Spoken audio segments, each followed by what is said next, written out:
ओम विद्योदाम समप्रभां मृगपतिं स्कंधस्थितां भीषणां कन्याभिकरवालखेट विलसत् हस्ताविरासेवितां हस्तै चक्रगदाशिकेट विशिखां चापं गुणं तर्जनीं विभ्राणमनलात्मिकां शशिधरां दुर्गां त्रिनेत्रां भजे।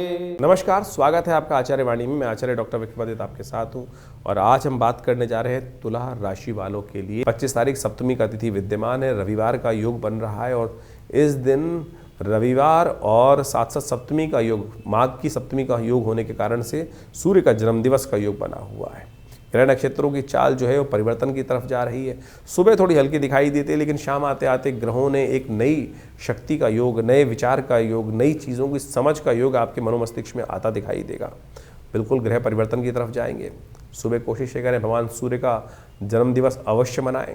ये तिथि बहुत खास है, आपके लिए कल्याणकारी योग लेकर आई है। रवि योग भी विद्यमान है, नए कार्यों को आरंभ करने के लिए दिन अच्छा दिखाई देता है। सुबह जो हल्की दिखाई दे रही है चिंता ना कीजिएगा, शाम को बिल्कुल विपरीत स्थिति आपकी राशि में उत्पन्न होने के योग बनेंगे। भगवान सूर्य का जन्म दिवस आनंद से यदि मनाया तो ये सूर्य जो आपकी राशि में परिवर्तन की तरफ करके 4-4, 3-3 ग्रहों को अस्त कर रखे हैं वो भी ठीक हो जाएंगे। भानु सप्तमी एक ऐसी तिथि है जिसको शायद लोग भूल चुके हैं, यानी भानु सप्तमी यानी सूर्य का जन्मदिन। अनादिकाल में सूर्य इसी दिन से प्रकाश देना आरंभ किए थे। माघ मास की जो शुक्ल पक्ष की सप्तमी होती है उसको भानु सप्तमी कहा जाता है। भानु सप्तमी सूर्य का जन्मदिवस के रूप में मानी जाती है और इस बार अद्भुत योग बनकर तैयार हो रहा है कि रविवार भी है और भानु सप्तमी का योग भी बन रहा है। और यदि आपकी राशियों के दृष्टिकोण से देखा जाए तो जो प्रभाव है वो आप अच्छे समझ लीजिए। इस समय सूर्य के तमाम दोषों को दूर करने के लिए ये वर्ष सूर्य का वर्ष है और सत्य मान लीजिए इस बार जितनी उठापटक होने वाली है, क्योंकि बाकी ग्रहों की स्थिति जिस प्रकार की बन के तैयार होने वाली है, आप मान लीजिए एक के बाद एक अपनी महत्वाकांक्षाओं को पूर्ण करने के लिए लोग जो है वो ऐसी तरफ उद्धृत होने वाले हैं कि इस वर्ष कहीं ना कहीं भयावह स्थिति, टकराव शक्तियों, विभिन्न शक्तियों को आपस में टकराने की स्थिति बनती दिखाई दे रही है। चाहे छोटे लेवल पे हो चाहे बड़े लेवल पे हो। बड़े लेवल पे तो आप देख ही चुके हैं कि वर्ष के आरंभ के साथ ही कैसे बड़ी बड़ी शक्तियां आपस में एक दूसरे पे कब्जा करने के लिए होड़ में लगे हुए हैं। इस कार्यक्रम में हमने पहले भी अपने चैनल के माध्यम से बताया था कि ये जो वर्ष 2026 है, ये सूर्य का वर्ष है और ये ऐसा वर्ष आया है कि जिसमें लोग अपनी अनाधिकार चेष्टा करने की तरफ अग्रसित होंगे, क्योंकि सूर्य जो है वो बहुत तेजी गति से इस वक्त ऐसे योग बनाते दिखाई दे रहे हैं कि जो राजा प्राप्ति करने के स्थान प्राप्त करने की तरफ अग्रसित होते दिखाई दे रहे हैं। तो मनोमस्तिष्क में कहीं ना कहीं क्लैश उत्पन्न करने के योग बहुत तेजी से बनते दिखाई दे रहे हैं। तो ऐसे में भगवान सूर्य को आपके जीवन में, क्योंकि बेकार कि हम सब आपकी राशि के दृष्टिकोण से समझें तो कैसा योग बना रहे हैं, तो कहीं ना कहीं अपने ज़बरदस्ती के अहंकार को हम यदि और ज़्यादा घी डालेंगे तो कहीं ना कहीं सूर्य के जो नेगेटिव प्रभाव को भी हम प्राप्त कर सकते हैं। तो कोशिश करें, अत्यधिक ताप जो होता है ना वो ठीक नहीं होता। एक संग जो है एक निश्चित दूरी पर रहते हुए कार्य कर लेना सबसे अच्छा होता है। एक ना अति घाम, ना अति जो बहुत तेज जो ठंड वाला काम होता है, दोनों चीज़ें नरमता दोनों जगह कष्ट देने की योग बनाती है। तो सूर्य को सेंटर हमारे लिए सम रूप से हमको प्रकाशित करते रहें, उसे काम करते रहें। तो उस दिन कोशिश ये करें भगवान सूर्य के निमित्त अवश्य कुछ ना कुछ कार्य करने का प्रयास करें।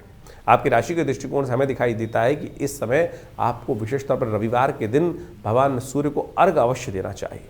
सूर्य के जन्मदिवस के दिन किसी बड़े व्यक्ति को जन्मदिवस देने जाते हैं तो आप माला पहना के आते हैं, कुछ ना कुछ उनका स्वागत करते हुए वस्त्र इत्यादि अलंकृत करने का प्रयास करते हैं। तो सूर्य के जन्म दिवस पर कोशिश ये करें जब सूर्य उदित हो रहे हों उस समय एक तांबे के लोटे में थोड़ा सा रोली डालकर और एक पीला पुष्प डालकर और जल लेकर और दोनों हाथ सिर के ऊपर से रखकर इस प्रकार से भगवान सूर्य के का ध्यान दर्शन करते हुए ओम घृणी सूर्य आदित्याय नमः, ओम सूर्याय नमः, ओम भास्कराय नमः, या जो मंत्र है ओम अहे सूर्य सहस्त्रांशो तेजो राशि जगतपते अनुकंपय माम भक्त्या गणर्घम दिवाकर। तो इस प्रकार से भगवान सूर्य का मनी मन गायत्री मंत्र का जप करते हुए भगवान सूर्य को अर्घ दें, उनका तेज का ध्यान करें और उस ओज को अपने अंदर भी ग्रहण करने का प्रयास करें। इतना छोटा सा कार्य है। यदि इसके साथ साथ गायत्री यज्ञ कर सकें, अन्न इत्यादि का, गेहूँ इत्यादि का दान कर सकें, ये भी सूर्य से ही संबंध बहुत श्रेष्ठ उपाय हैं। इनको आप करें तो आपके लिए कल्याणकारी योग बनेंगे बहुत सुंदर रूप से। इस दिन नमक का दान करना भी श्रेष्ठ दिखाई देता है। रविवार का अवसर है तो विशेष तौर पे यज्ञ आश्रम पे रहता ही है हर रोज़ की तरह। तो हमने रविवार के दिन विशेष यज्ञ को सूर्य ग्रह शांति महायज्ञ, नवग्रह शांति महायज्ञ के रूप में रखा है। तो उस दिन भगवान सूर्य की प्रसन्नता के लिए विभिन्न प्रकार के मंत्रों से यज्ञ किया जाएगा और साथ साथ आदित्य स्तोत्र का पाठ किया जाएगा। आप उस यज्ञ में सम्मिलित होकर, जो विवेकानंद योगाश्रम में रविवार को सुबह 8 बजे से आरंभ होकर करीब करीब 11 बजे तक कार्यक्रम चलेगा। भगवान सूर्य की विभिन्न कथाओं के माध्यम से भगवान सूर्य के निमित्त विभिन्न प्रकार के यज्ञ इत्यादि मंत्र इत्यादि के द्वारा यज्ञ में आहुतियाँ देकर भगवान सूर्य के तमाम कष्टों को दूर करने के लिए, जब सूर्य शेष नहीं होता तो बहुत सारी समस्याएं देता है कुंडली के अंदर। जब सूर्य खराब चल रहे होते हैं तो स्किन डिसीज, हड्डियाँ संबंधी समस्याएँ, या आपके लिए हार लगातार हो जा रही जीवन में, तो समझ लीजिए कहीं ना कहीं सूर्य ठीक नहीं है। बहुत ओवर एम्बिशियस आदमी है वो भी सूर्य के कहीं ना कहीं जो सेल्फ कॉन्फिडेंस व्यक्ति लूज कर चुका है और कीर्ति प्राप्त हो ही नहीं रही है। कीर्ति का संबंध भी सूर्य के साथ होता है, आत्मा का संबंध भी सूर्य के साथ ही है। तो जितने डिप्रेशन की बहुत सारी बीमारियां हैं, बहुत सारे लोग केवल चंद्रमा से जोड़ते हैं उसको, लेकिन यदि सूर्य बलहीन है कुंडली के अंदर, या पापग्रह युक्त है, या अच्छी अवस्था में नहीं है, या नवांश में अच्छी अवस्थाओं में नहीं है, ग्रह खराब ग्रहों के साथ बैठा हुआ है, तो इस प्रकार की समस्याएं उत्पन्न करने का योग दे देता है। अब है तो है, जो योग है उसको ठीक कैसे किया जाए, तो ऐसे शुभ मुहूर्त जो आ जाते हैं उस समय में हमको इनके छोटे छोटे निदान जो हैं वो कर हम बहुत बड़ा लाभ अपने जीवन में प्राप्त कर सकते हैं। तो इसलिए हमने ये सारा रहस्य आपके समक्ष रखा है। उपाय बहुत सरल है, बहुत सीधा साधा है। हींग लगे ना फिट करे, रंग चौका हुआ, कोई बहुत पैसे खर्च करने की ज़रूरत नहीं है। लोग लाखों रुपए के कुछ ना कुछ, कोई माणिक के पहनने के लिए खर्चा कर देता है, कोई सोने की अंगूठियाँ पहनने के लिए खर्च कर देता है, कोई लाखों रुपए के दान करने की व्यवस्था कर देता है। तो सीधा सरल तरीका है, भगवान के मन दिव्य से उनको अर्घ दीजिए, यज्ञ में बैठिए। हमारे आश्रम में रविवार वाले कार्यक्रम में कोई धन नहीं लिया जाता। बहुत सारे लोग कहते हैं कि कोई मेंबरशिप फीस, किसी प्रकार भी कोई खर्चा नहीं है। आप आएँ, चाहें तो बैठ के हमारे साथ उस कार्यक्रम में भाग लें। माँ भगवती आपकी समस्त मनोकामनाएं सिद्धि करें। तो ऐसे में तो बड़ा सुंदर योग बना हुआ है। सप्तमी का, गुप्त नवरात्रि में सप्तमी का योग भी है और साथ साथ गुप्त नवरात्रि का यज्ञ भी चल रहा है। तो आप इस कार्यक्रम में अवश्य भाग लेकर माँ भगवती की कृपा अपने जीवन में समस्त कष्टों को दूर करने के लिए अपना सकते हैं। तुला राशि वालों के लिए 26 तारीख का दिन ग्रह नक्षत्रों की गणना जो बता रही है वो भी जान लीजिए। अष्टमी तिथि है, सोमवार का अवसर है और साथ साथ ग्रह नक्षत्रों के दृष्टिकोण से बहुत सारी चीज़ों में आपके विचार बिल्कुल सही रहेंगे। आपका अंदाज़ा ऐसा दिखाई दे रहा है कि बिल्कुल सटीक पड़ता दिखाई दे रहा है, बस उसका उपयोग करने की ज़रूरत है। उसका उपयोग में करने में संशय इसलिए है क्योंकि 2-3 ग्रह अस्त चल रहे हैं इस वक्त, उनको शक्ति देने की ज़रूरत रहेगी। पहले तो गणतंत्र दिवस है, उसकी बहुत बहुत शुभकामना। और उस समय में आप थोड़ा संपर्कों को साधने का प्रयास करें। चीज़ें आपके लिए अच्छी हैं, थोड़ा ट्रैवल करते हुए उन चीज़ों को थोड़ा सा परिश्रम के साथ करने का प्रयास कीजिए, चीज़ें अच्छी रहेंगी। शत्रुओं पर विजय प्राप्त करने के लिए दिन अच्छा दिखाई देता है आपकी राशि के दृष्टिकोण से। संकोच त्यागिए और आगे बढ़ने का प्रयास कीजिए, चीज़ें आप सफलता की तरफ आप अग्रसित अवश्य होती दिखाई दे रही हैं। चावल का दान करना आपके लिए श्रेष्ठ रहेगा। 27 तारीख नौमी तिथि विद्यमान है, गुप्त नवरात्र समाप्ति की तरफ है, मंगलवार के दिन पड़ रहे हैं और ये अनुष्ठान की पूर्ति के लिए, मनोकामना पूर्ति के लिए बहुत शुभ मुहूर्त रहता है। इस दिन ग्रह नक्षत्रों के दृष्टिकोण से दिन काफ़ी अच्छा रहेगा, लेकिन शाम आते आते थोड़ा सा कहीं ना कहीं कई मामलों में थोड़ा सेटबैक देखने को मिल सकता है। इसलिए इमोशनली अपने आप को थोड़ा सा हैंडल करने का प्रयास कीजिएगा। कई बार क्या होता है कि हमारी बातें लोगों को कहीं ना कहीं गलत लग जाती हैं और उसके कारण से वो कोई कुछ बोल जाता है तो फिर हमारे मन को भी आघात लगता है। ऐसे योग आपकी राशि में बनते हुए दिखाई दे रहे हैं। तो आपको विशेष तौर पर इमोशनल पॉइंट ऑफ व्यू से अपने आप को स्ट्रॉन्ग करने के लिए हनुमान जी का स्तवन करना चाहिए। 27 तारीख के दिन एक खास योग बन रहा है, वो आपको अच्छे से समझ लेना चाहिए। इस दिन गुप्त नवरात्र की नौमी तिथि है और साथ साथ मंगलवार का योग भी बन रहा है। ये मंगल को जब भी कोई अनुष्ठान जब पूर्ण करने का योग बनता है तो कहा जाता है ऐसे में मनोकामनाओं को सिद्धि के लिए अद्भुत योग बनता दिखाई दे रहा है। नौमी और मंगलवार का योग माँ भगवती को प्रसन्न करने के लिए बड़ा सुंदर, ग्रह नक्षत्र चंद्रमा उच्च के होकर विराजमान है इस दिन। तो ये योग मनोकामना सिद्धि के लिए बड़ा अद्भुत शास्त्र के दृष्टिकोण से वर्णित किया गया है। हमने विवेकानंद योगाश्रम में जो 9 दिन से चल रहा गुप्त नवरात्रि का यज्ञ है, माँ भगवती का चंडी यज्ञ जो चल रहा है, उसकी पूर्णाहुति की वेला रहेगी। और साथ साथ मंगलवार का सुंदर कांड का पाठ रखने का भी हमने सुंदर कार्यक्रम रखा है।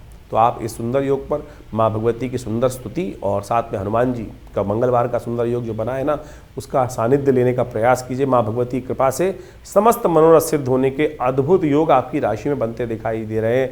ध्यान रखिएगा, ये योग बहुत ही चमत्कारी है, बहुत ही मनोकामनाओं को सिद्ध पूर्ण करने वाला है। हमने 9 दिन तक जिस प्रकार से माँ भगवती की सुंदर आराधना करने का योग बनाया है, जो भगवती के विभिन्न यज्ञ 9 दिन तक सप्तशती के यज्ञ चले हैं, उसके साथ साथ अंतिम में भंडारा और साथ साथ माँ भगवती की सुंदर आरती और सुंदरकांड मंगलवार पढ़ने के कारण से जो हमारा रेगुलर सुंदरकांड चलता है शाम के समय, उसका एक भव्य कार्यक्रम विवेकानंद योगाश्रम में रखा गया है।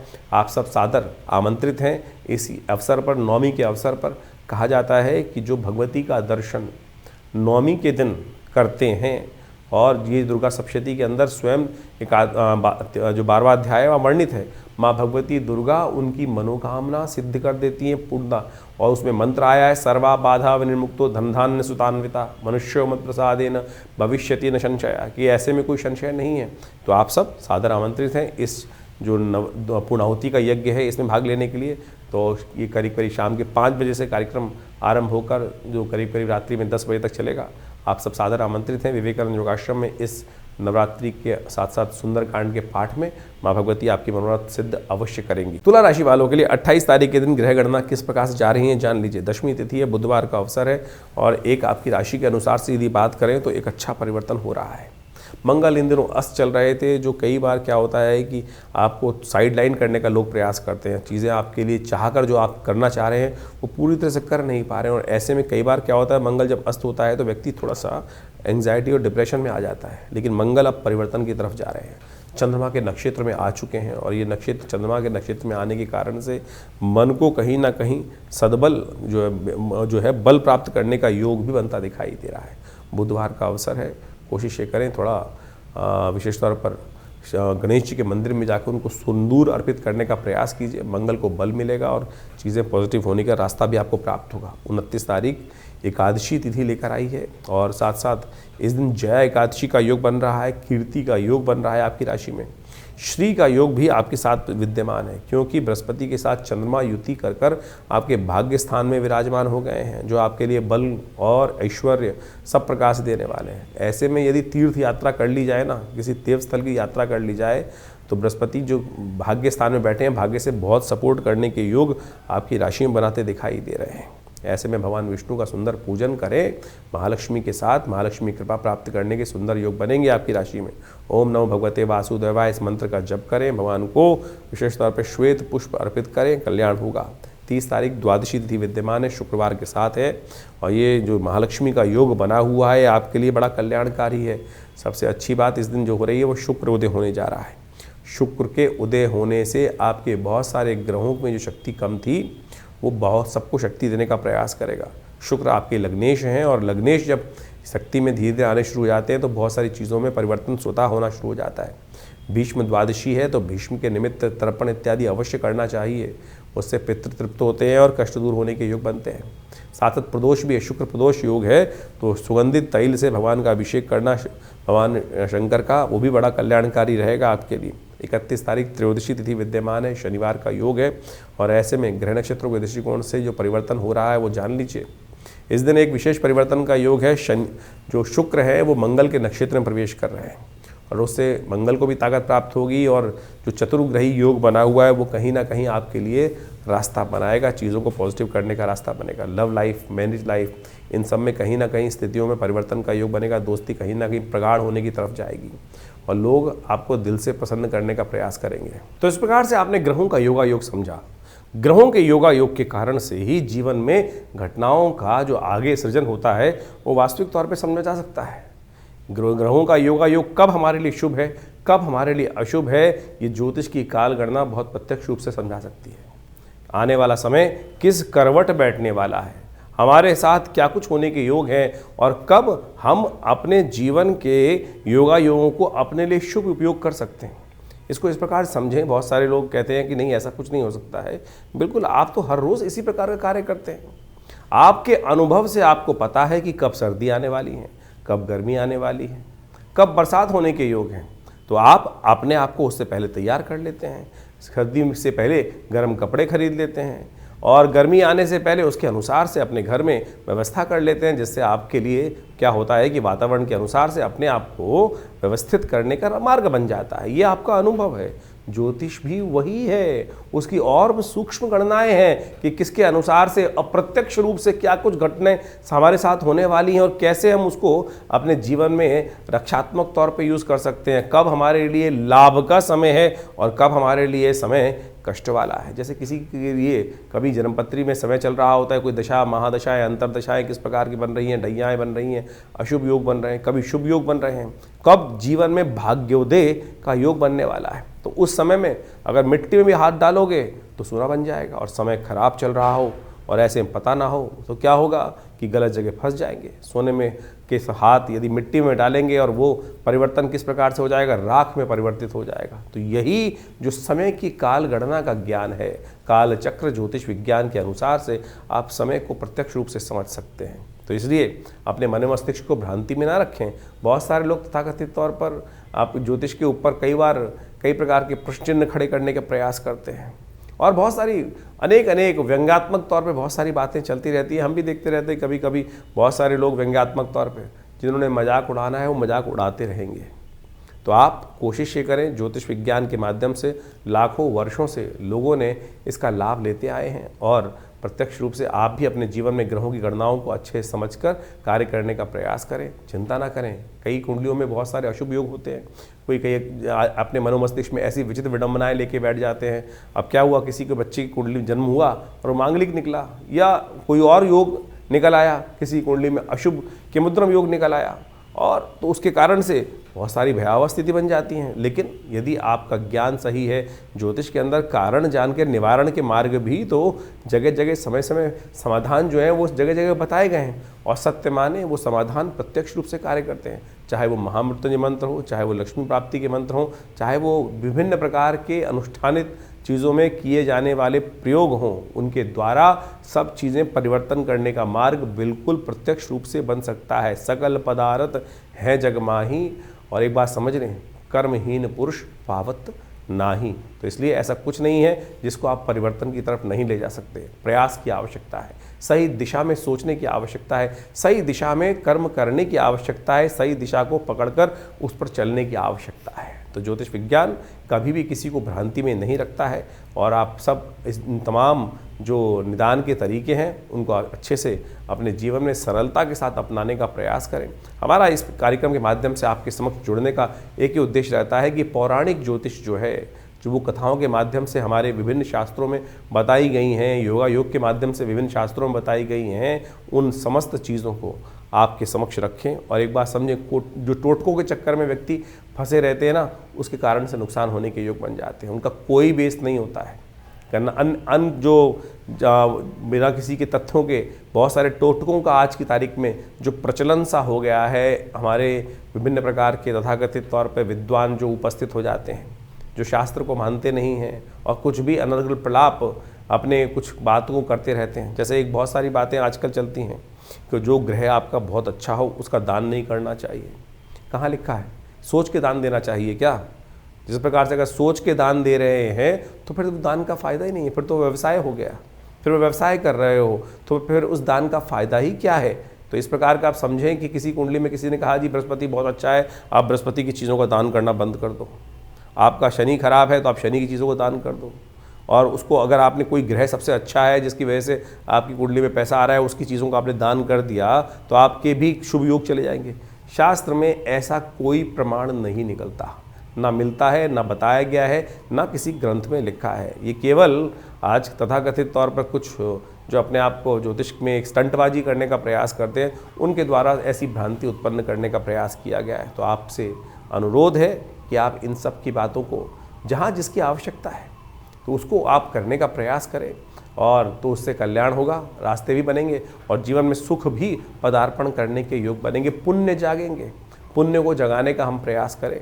तो इसलिए जो जो हमारे शास्त्र के दृष्टिकोण से जो पुण्य पर्व आ रहे हैं, जैसे आपके समक्ष हम हमें समय बताते रहते हैं पंचांग के माध्यम से कि ये पुण्य पर्व है, इस दिन ये कार्य किया जाए तो बहुत सारे कष्ट निवारण का योग बन जाता है। तो वो अवश्य, और उसके लिए जो टेस्टिमनीज़ हैं वो हमारे पुरानी कथाओं के माध्यम से, शास्त्रों में, विभिन्न पुराणों में और विभिन्न ग्रंथों में टेस्टिमनीज़ के तौर पे कथा के माध्यम से बताई गई हैं। चाहे वो सत्यनारायण कथा ही बताई गई है। बहुत सारे लोग तो सत्यनारायण कथा को बड़े व्यंग्यात्मक तौर पे करते हैं कि वैसा हो गया वैसा हो गया। अरे वो टेस्टिमनी है, घटी, तो उसके लिए उसको लिखित किया गया। ऐसे जीवन में घटना घटी कि एक नाम के स्मरण मात्र से, तो उसको आप व्यंग्यात्मक तौर पे लें। जब आपके साथ घटेगी तब आप प्रत्यक्ष रूप से समझेंगे, तब जाकर आपको पता चलेगा। एक से एक असंभव से असंभव बात होने वाली प्रकृति में घटनाएं घटती हैं और उसको लिखित किया गया है, शास्त्र में बताया गया है। तो इसको आप व्यंग्यात्मक तौर पे जो लोग समझने का प्रयास नहीं करते हैं, व्यंग उड़ाने का प्रयास करते हैं, वो उनकी मूर्खता है। तो हमारा आपसे अनुरोध है कि आप जो भी प्रश्न जानना चाहें चिंता ना करें, चाहे आपके मन में कैसी भी शंका हो, हमारे इस जो सोशल मीडिया अकाउंट है, हमारा जो चैनल का है, उसमें आप जाके लिख सकते हैं। हम आपको उनके प्रश्नों का निदान भी कोशिश करेंगे, प्रयास करेंगे। लेकिन बहुत सारे प्रश्न आते हैं तो उनके लिए बहुत सारी दिक्कत हो जाती है। तो हमने रविवार का दिन विवेकानंद योगाश्रम में रखा हुआ है। उस दिन फ्री कंसल्टेशन है, ओपन सेशन है। रविवार को सुबह 8 बजे से यज्ञ शुरू होता है और उस वक्त वहाँ पर बहुत यज्ञ इत्यादि, बहुत रामचरितमानस का स्वाध्याय और फिर एक जन प्रश्न का भी कार्यक्रम रहता है। जो भी आपके प्रश्न हो आश्रम में आकर हमसे जान सकते हैं। दिल्ली में विवेकानंद योगाश्रम लक्ष्मी नगर में स्थित है और आप सबको हम सादर आमंत्रित करते हैं। माँ भगवती का दर्शन करें। दिव्य प्रतिमा माँ भगवती की विद्यमान है और जो जो मन में जीवन में आकांक्षाएं हों, कष्ट हों, उनको दूर करने के लिए आप माँ भगवती के सानिध्य में यज्ञ करें। अभी तो जैसे इंद्र नवरात्र का सुंदर पर्व चल रहा है, तो आप उन सब में आकर भगवती के सानिध्य में यज्ञ में बैठ सकते हैं, मनोकामना सिद्धि के लिए प्रयोग कर सकते हैं। हमने देखा है कि जो भी लोग उस यज्ञ में आके बैठते हैं, माँ भगवती की कृपा से उनके कष्ट अद्भुत प्रकार से दूर होते हैं।